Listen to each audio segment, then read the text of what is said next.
My question is, do you know who is Mr. Witold Lutosławski? Czy wiecie, kim jest Witold Lutosławski? Niestety nie wiem.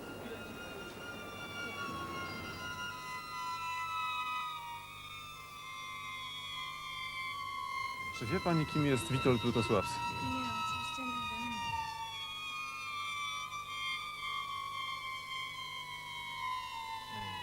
Lutosławski. Nie, niestety. Witold Lutosławski. To jest, zdaje się, coś z muzyką związane. To jest ten muzyk, tak? Kompozytor. Tak. Kompozytor chyba, czy co? No właśnie. No to jest kompozytor, nie?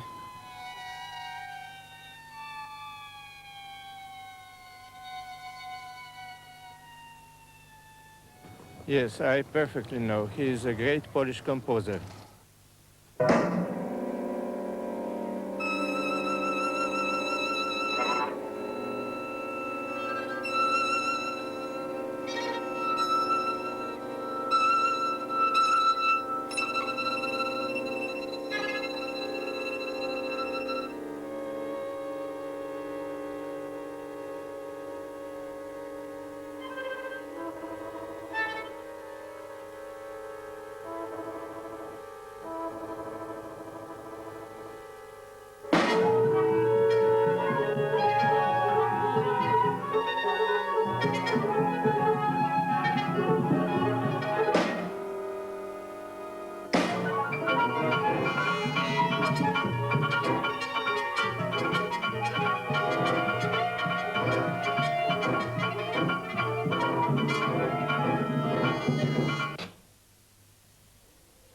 This film portrait of yours has been shot by Dennis Marks for BBC 12 years ago.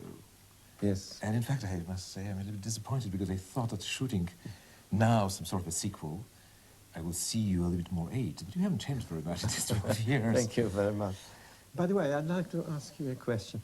It's a little puzzling for me why a famous filmmaker decided to make a film about me.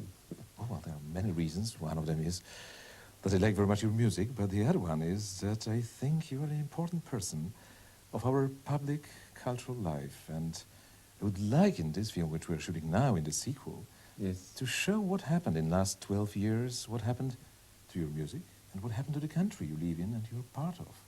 So I would propose, let us watch the film shot 12 years ago, watch sequences, and see what we can add and how we can develop the topics which you discussed with Dennis Marks 12 years ago.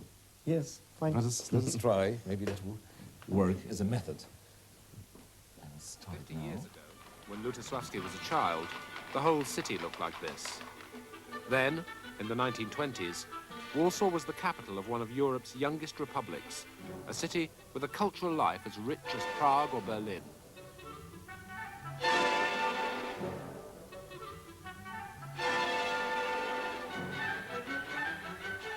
Nearly everything was burnt down, you know, during different occasions. But the earliest one is this. Where was that taken? It was in our estate, not in precisely in our house. It was the house of my uncle, because our house was this, which was not, in fact, the original house, because it was also burnt down before the marriage of my grandfather. And he transformed this house into something to live in, but it was originally the house of the service. Here's a fragment of the garden. Looks like a very large estate. Was the estate near Warsaw? No, it was about 150 kilometers from Warsaw.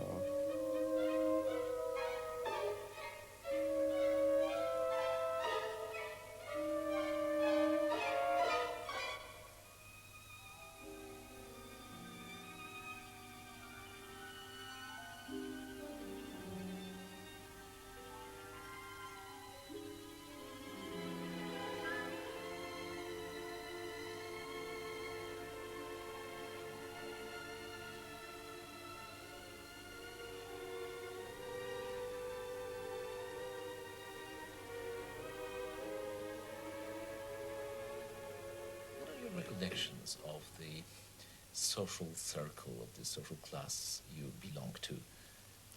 Well, you know, it's not very typical because, after all, I lost my father when I was 5, so... But what happened? Because I know that the death of your father is a very dramatic event. Yes, and it's time of revolution. Yes, we were in Moscow at that time because it was a wave of people who wanted to avoid being taken by Germans in 1915. It was an attack of Germans on Russia. And that's why there was a wave of Poles going to Russia in order to not to be taken by Germans. And I spent there 3 years, up to 1918.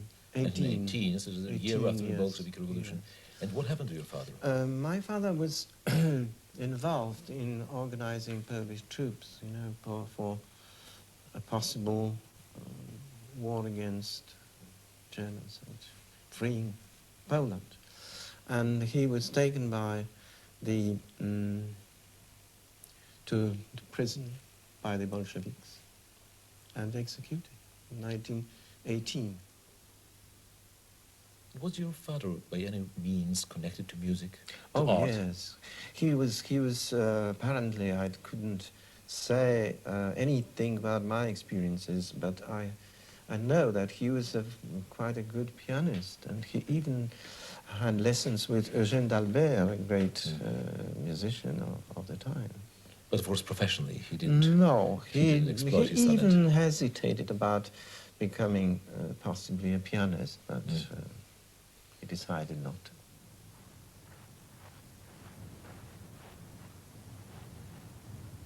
I was more or less in the age of these students when I've heard for the first time music of Lutosławski, and it was actually funeral music written to commemorate the death of Bela Bartok, performed during Warsaw Autumn.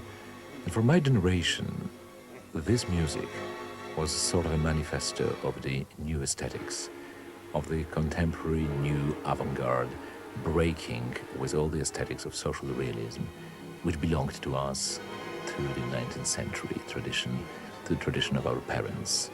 So Lutosławski emerged as a first big figure of new contemporary art, and that's how I met him for the first time.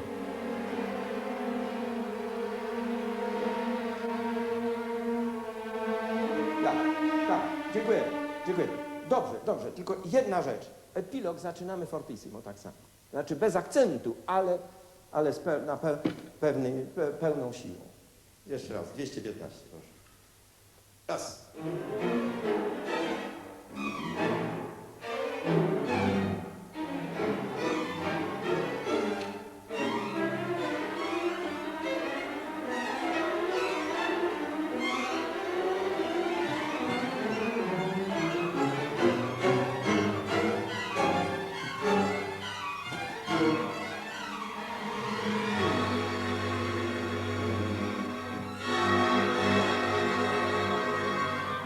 Chwileczkę.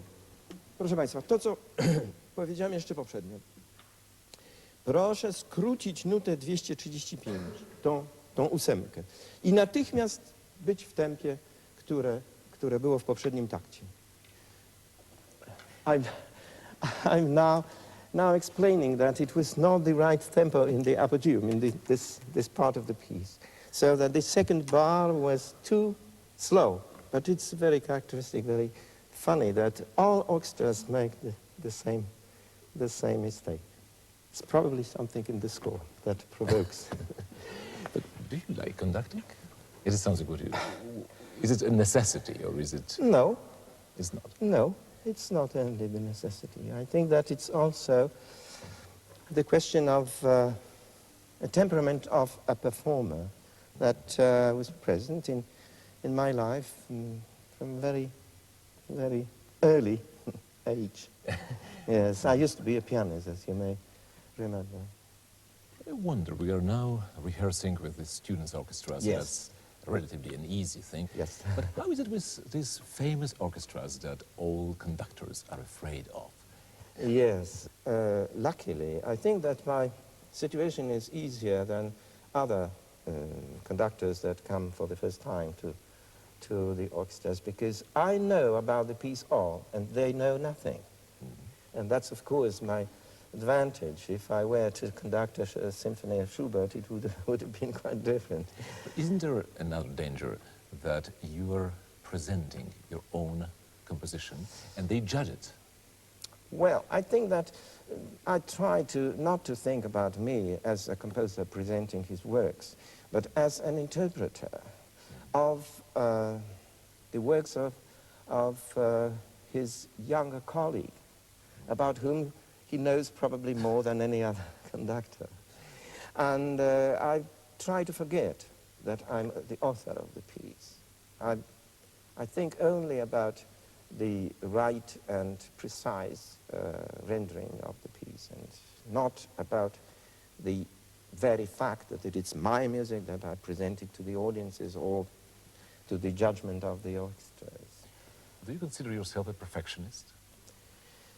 Yes, they very often call me a perfectionist. Right. Well, but I think that it's not that.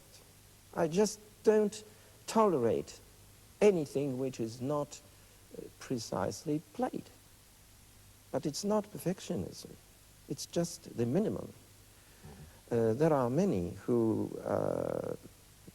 tolerate some lack of precision, and it doesn't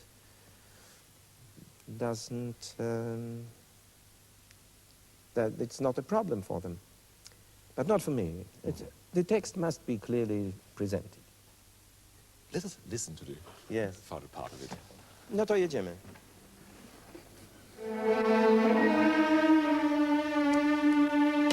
Jeszcze raz, jeszcze raz. A nie było czyste. A. Jeszcze raz. Nie, jeszcze raz, jeszcze raz. Jeszcze raz. Spróbujcie dobrze.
Often talk about in the interviews, in our conversations, about lost time in your life, that you were trying to catch up, but you lost some time.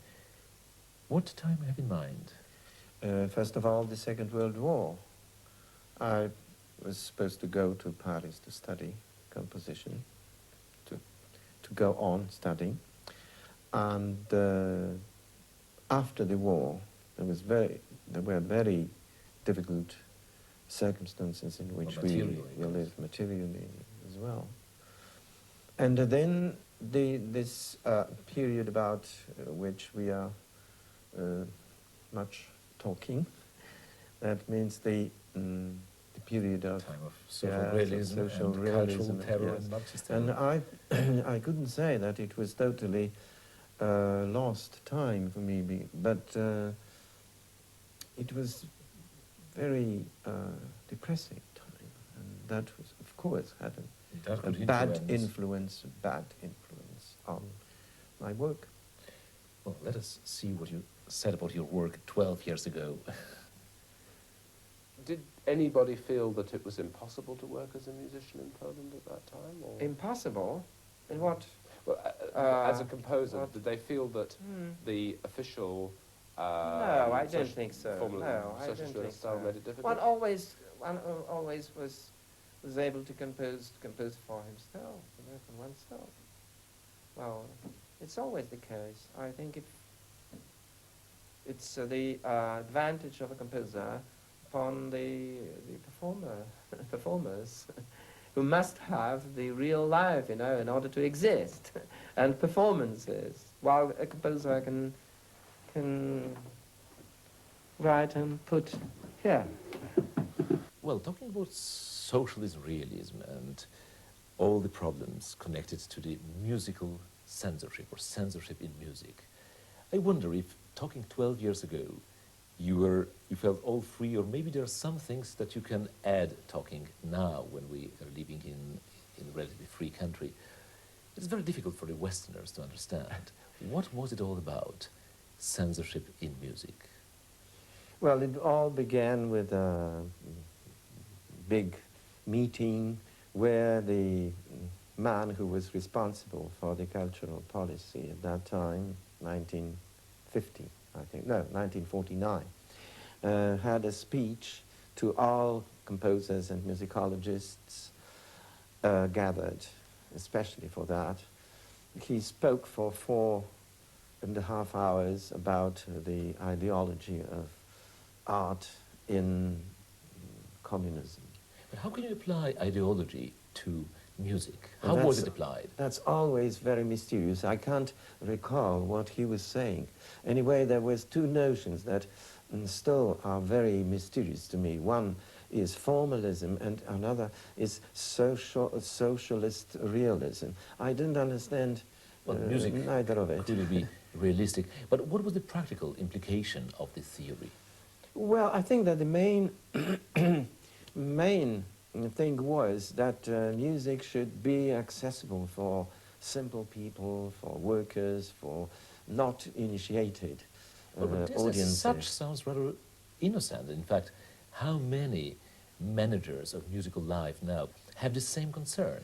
They want music to be accessible. Well, it went much farther away because there was a question of even the means of expression. That means the sound language of 19th century that was understandable for everybody, and excluding all temptations of avant-garde music and more progressive. But in fact, it was this alarming paradox that Yes. Marxism as a theory, designing better future, Yes. was very, very retrospective, very retrograde from the very beginning. It was always Yes. anti-avant-gardistic. Am I right? Yes, terribly. Yes, that was, of course, that was a nonsense for all of us. Even the famous teacher of piano, Professor Drzewiecki, told me after this gathering, he told me a very important sentence, very significant sentence. He said, "So this is the end of Polish music," he said, after the speech of the man. He meant, of course, that the state has a total control Yes. of all philharmonic Yes. halls, of all the radio programs, Not only, and all contacts with the West. not only, but also all products of the composers as well. So there was no room to make music if state, Yes, if the government was but against it was an illusion, illusion that they were victims of, because there was no possibility of preventing a composer from composing what he didn't, what he really wanted, and that was my case. I thought that since then I would write only, I would be performed only.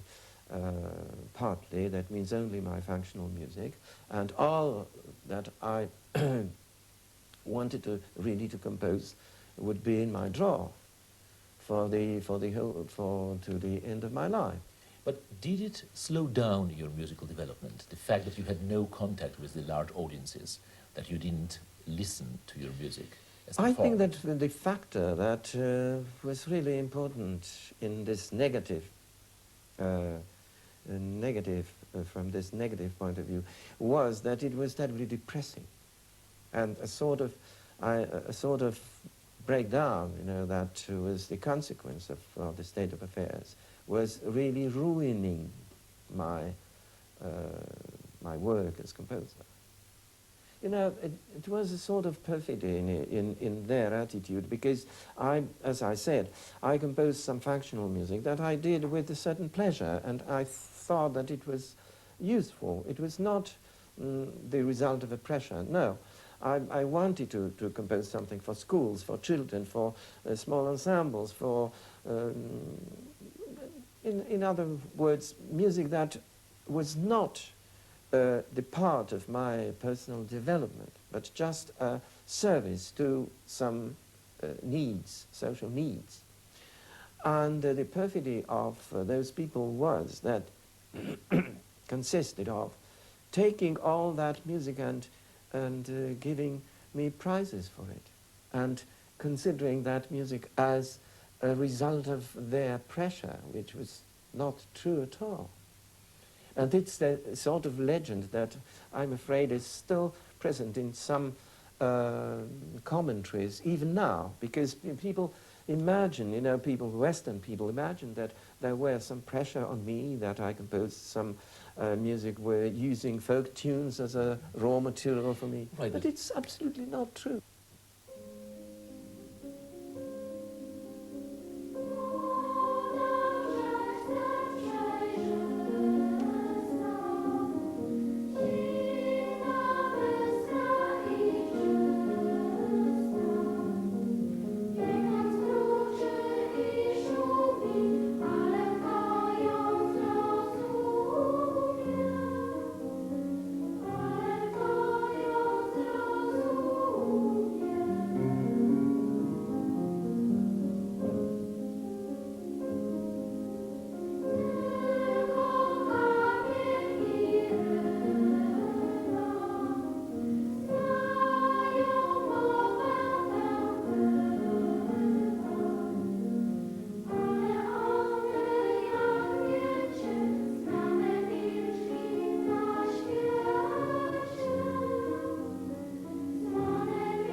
Well, but how do you feel when you're surrounded by people who are, well, your age is not a secret. You're No, 76, certainly. am I right?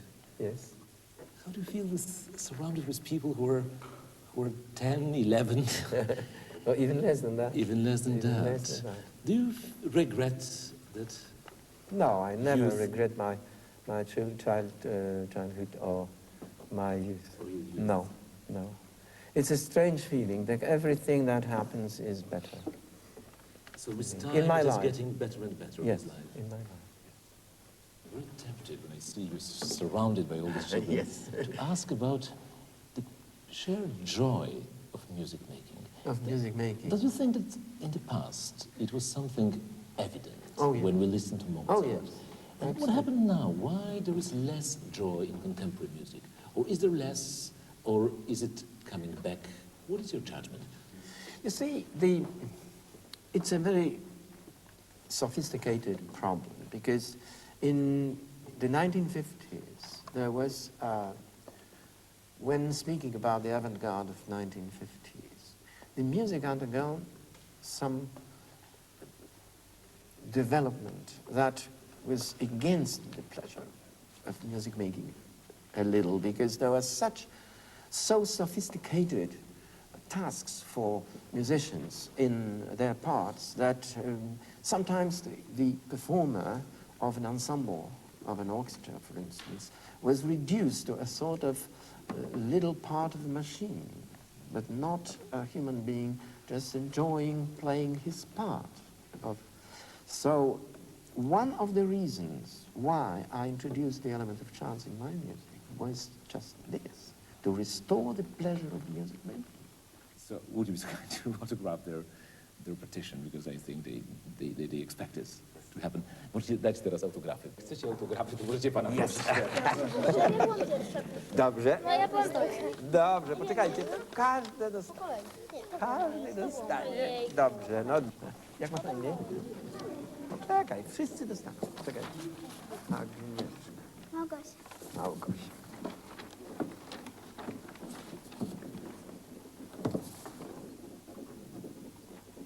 In spite of all this turbulent historical period you were living through, because 80s were particularly difficult, violent, full of contrasts and conflicts in our country, did it inspire you, did it help you, did it disturb you?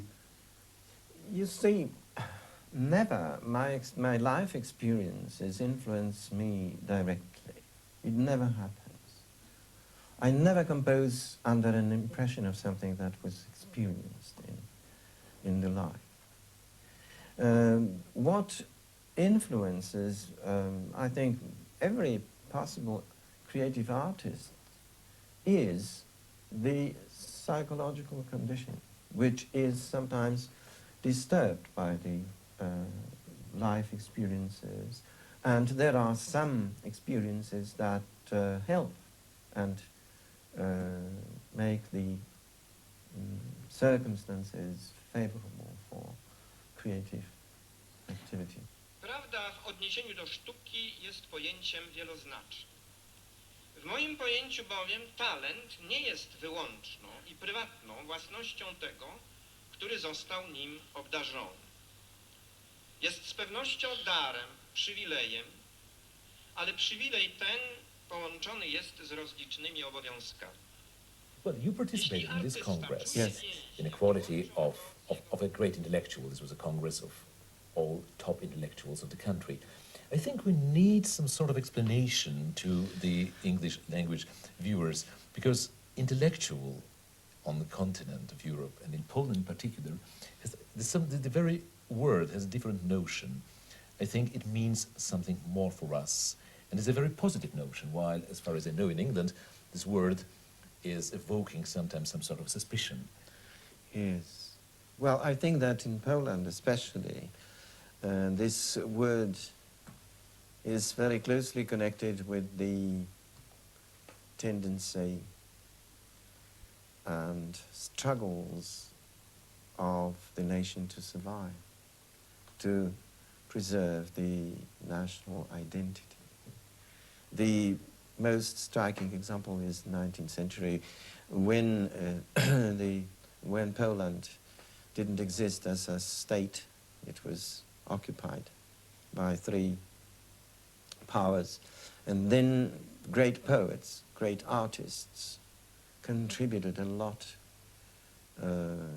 in this process of surviving of the national identity. But would you qualify your struggle for your own independence as something that will be an example of the ethical, of the moral problems you were facing? I don't think that I've struggled in my life. But you resisted at least, didn't you? Well, yes, certainly. It's a question rather of a certain psychological comfort. Only psychological, not ethical? Ethical, certainly, but I mean the ethical, to be in order with one's own convictions and aesthetics, and to tell the truth in one's art, I think this is something that gives us a feeling of comfort.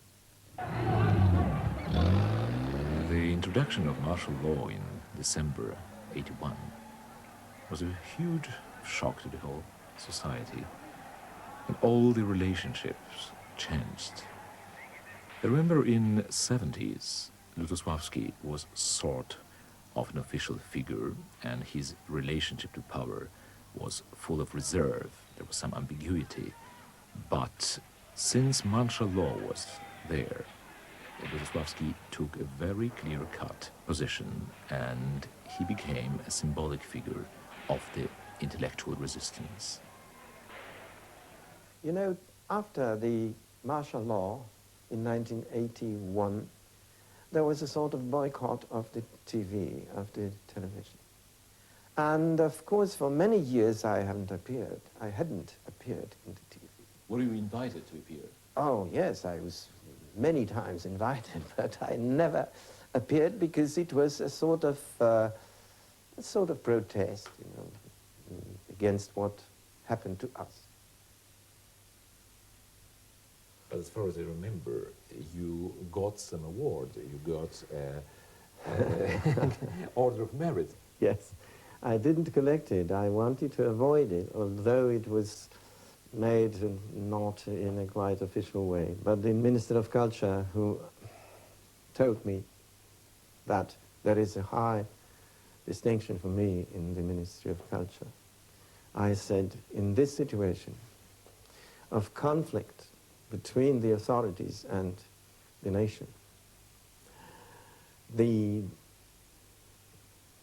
awarding somebody is not only a distinction, but it's also an invitation to perform a gesture of a clear political meaning. You accept our Order of Merit, you are with us. So I said that. And of course it can't happen. And it didn't.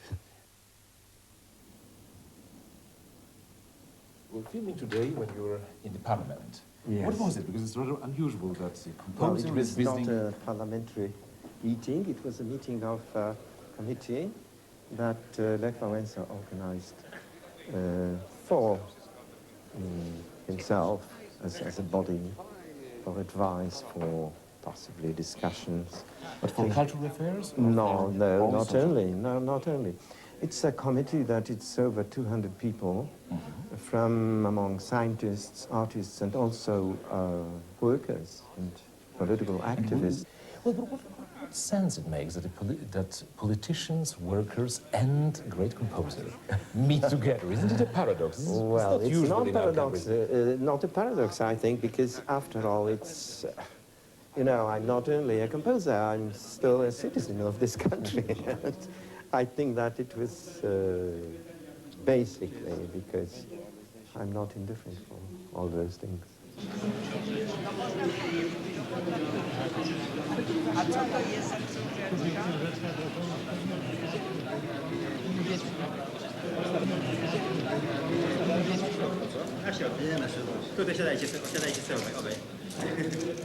I was very pleased, by the way, that Lech Wałęsa invited me to join.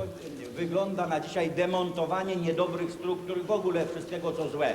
To nam dobrze It's wychodzi. so exciting. And finally, after more than 40 years of,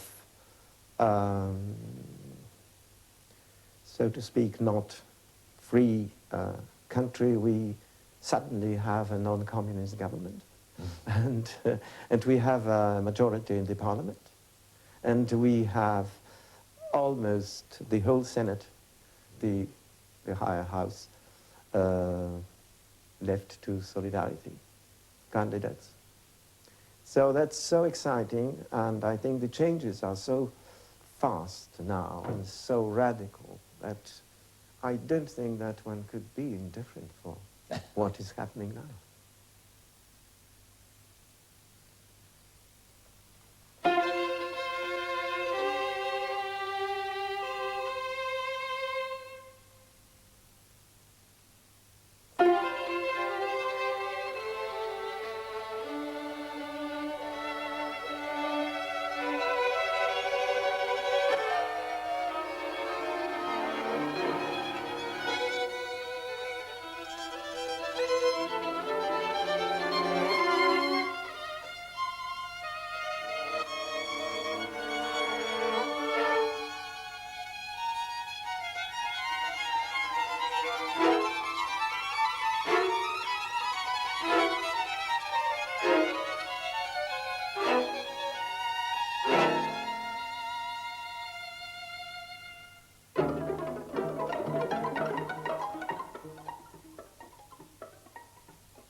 film of Dennis Marks was shot 12 years ago. Since then, something very important happened in your career, in your musical development. It's very hard for me to characterize it. I know what you have composed, but could you tell what is the meaning of this last decade of your creative work in the whole body of your creation? What happened in the 80s? It happened something very important for my compositional life. It's totally connected with the sound language that I was using up to then. I think that I have already told you that I was working on the sound language since 1948. And I have never stopped, by the way. I've always been working on the sound language still now, beside particular pieces that I compose. And I begin with the extremities, I should say. That means the harmony of 12 different notes, and that occupied me for several years. And there are traces of it in my compositions up to roughly 1979, 80. But I always thought that it's not a complete language, that it was good for big masses of sounds, but I badly needed the possibility of composing thinner textures, monody, or two parts, or one part with accompaniment, or with very simple things that were lacking in my repertoire of means of expression. And I felt very strongly that it must be somewhere near me, but it's just a question of finding it. And one day it happened, in a fraction of a second. And since then, I was able to compose things like, for instance, the first piece was an epitaph for oboe and piano, for instance. Then other pieces for single instruments and piano, and also the double concerto for oboe, harp, and orchestra, and so on and so forth. And also, I was able to include this kind of music in my works for big orchestras, like Third Symphony and piano concerto, and so on. One of the consequences of just this fact was that since then, the length of my work on a piece was different. For instance, impossible to imagine 20 years ago to compose a piece like Partita for violin and piano in 2 months. And yet it's a piece that I consider one of the most important pieces. So it's an acceleration in your creative work, which is, I think, something very rewarding. Yes, absolutely. When after years you may work faster. I'm just wondering, because there is a tradition in all disciplines of art that some masters felt mature in more advanced age. Do you feel you belong to the same category? Like Verdi was very prolific in his advanced age, like Tizian, like so many others. Yeah. Do you feel you belong to this category? Absolutely. Although it's a little paradoxical, because I was an infant prodigy, because I began studying music at the age of 6, and yet my maturity came relatively late, and that's why, having been an infant prodigy, I'm a late developer at the same time. Yes, it came really very, very late. It was in the beginning of 1960s that I felt that it was beginning to become what I wanted.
entitled this composition Chained.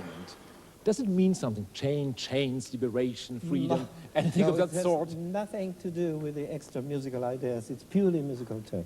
That means it's two strands of music that overlap, and that's why it's a form of chain, you know, that's all. So but never chains, certainly right, not. But the coincidence that in time, that no. you compose it in the time when Poland becomes free is totally it's just a coincidence, nothing more than that.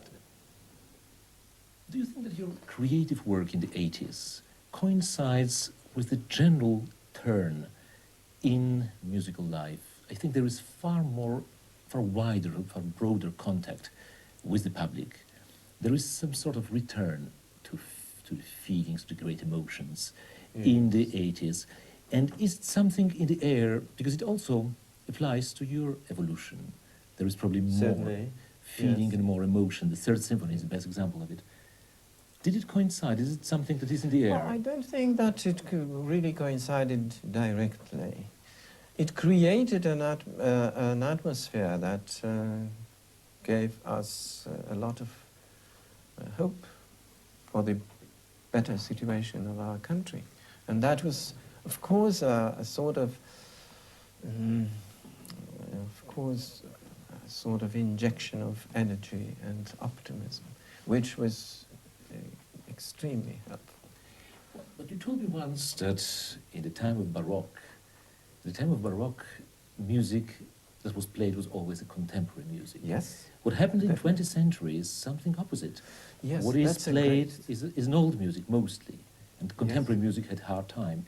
Is it maybe now, is it changing now? Do you think that with this change of mood, there will be more participation of contemporary public with After all, contemporary it's music? still changing, I It's still changing, although this lack of relationship, close relationship between contemporary composer and the audience is still big, which is not normal. But I think that partly it was always so. Remember that Słowacki, who was the contemporary, the great poet, Słowacki, a great Polish poet, who was contemporary of Chopin, didn't like his music. He said that there's too many dissonances in his music. So Chopin's music was too contemporary, too modern, too modern for his him. contemporary Yes, poet. exactly. Well, that's consolating. Yes, I think that it's very relative. You know, this gap between the audience and the sound language of contemporary composer. But I think that maybe it's a little risky to say, but I believe in it, that the sound language itself is not really a barrier on the condition that it serves to something important, that appeals to the listeners. They may have to make an effort to get in contact with such music, but when this effort has been made, I think that the listener, even of the listener who is not terribly initiated in contemporary music, is a good listener for contemporary music. It happens.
There is one idea which appeared very clearly in your later compositions. In Third Symphony, it is very present. It is melody. Yes, I think that's a very powerful element of music, and it shouldn't be neglected now. I fully understand the reaction against melody at the beginning of our century, because it was, in a way, abused element in the late Romantic music, but and it was quite justified reaction against it. But I think it was 80 years ago. So it's high time to come back to melody, but it doesn't mean that a melody of 19th century, but a new melody which is to be composed within the total chromaticism. That means all 12 different notes of our scale, which is now neglected because there are composers who feel obliged to avoid the melody.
When you look back now on the whole body of your creative work, do you consider yourself somebody who has accomplished, who has completed some work of your life?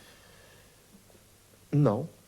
I think that it's very characteristic for the mechanism of creation that one's never satisfied with the results. And this is creates the reason of beginning something new again. And if I felt very strongly that I accomplished that I really did what I wanted, I think there wouldn't be any reason to compose anymore. One must also admit that my life was very often my musical life was very often interrupted, and that's why I'm still trying to catch up what I lost.